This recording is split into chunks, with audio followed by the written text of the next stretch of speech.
દયા પટેલ આપનું MD special રેસીપીમાં તમારું સ્વાગત કરું છું। આજે આપણે બનાવીશું લીંબુનું શરબત।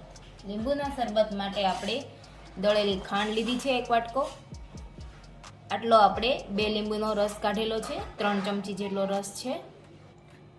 આપણે 1 આદુનો કટકો આપણે અહીંયા છીણી લીધો છે। મેં અહીંયા 1 લીટર પાણી લીધેલું છે। હવે આપણે એમાં આ દળેલી ખાંડ 1 વાટકો છે એ આપણે એડ કરીશું।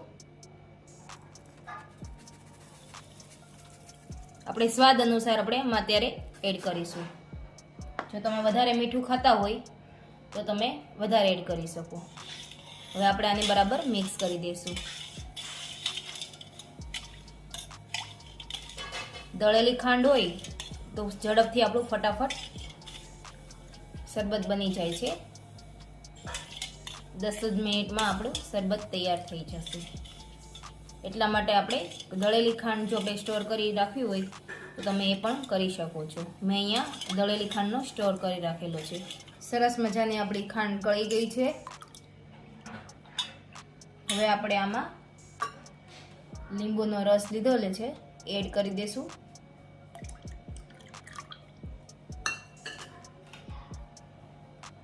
આટલું આપણે આદુ લીધેલું છે એ આપણે છીણી લીધેલું છે એટલે આપણે એ એડ કરી દઈશું। આદુનો સ્વાદ સરસ આવે છે। આપણે અડધી ચમચ જેટલો આપણે સંચળ પાવડર એડ કરીશું। 1 ચમચ જેટલું આપણે નમક એડ કરીશું અને 1 ચમચ જેટલો આપણે ધાણા જીરું પાવડર એડ કરીશું।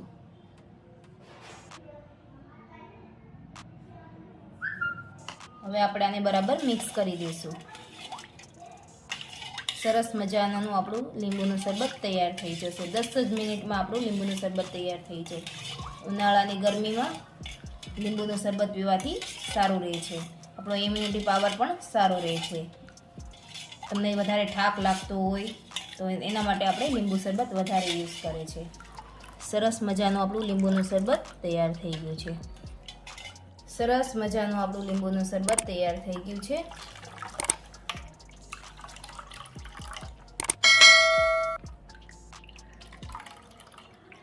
હવે આપણે આને સર્વ કરી લઈશું। હવે આપણે આમાં આઈસ એડ કરી દઈશું। આઈસના ટુકડા છે એ એડ કરી દઈશું આમાં, એટલે સરસ આપણું ઠંડુ લીંબુનું શરબત થઈ જાય।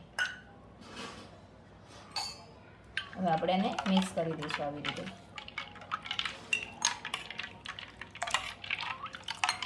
હવે આપણે આને સર્વ કરી લઈએ 1 ગ્લાસમાં। અહીંયા મેં 2 ગ્લાસ લીધેલા છે સર્વ કરવા માટે। આપણે એમાં આઈસના ટુકડા નાખીશું। બંને ગ્લાસમાં આપણે 1 આઈસના ટુકડા એડ કરી દઈશું। હવે આપણે જે લીંબુ શરબત બનાવેલું છે તે એડ કરીશું।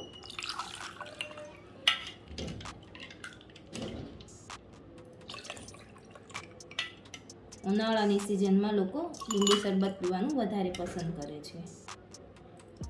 લીંબુ શરબત પીવાથી ઇમ્યુનિટી પાવર પણ વધે છે। સરસ મજાનું આપણું લીંબુનું શરબત તૈયાર થઈ ગયું છે। જો મિત્રો તમને મારું લીંબુનું શરબત પસંદ આવે તો લાઈક કરજો, શેર કરજો અને અમારી ચેનલને સબસ્ક્રાઈબ કરજો।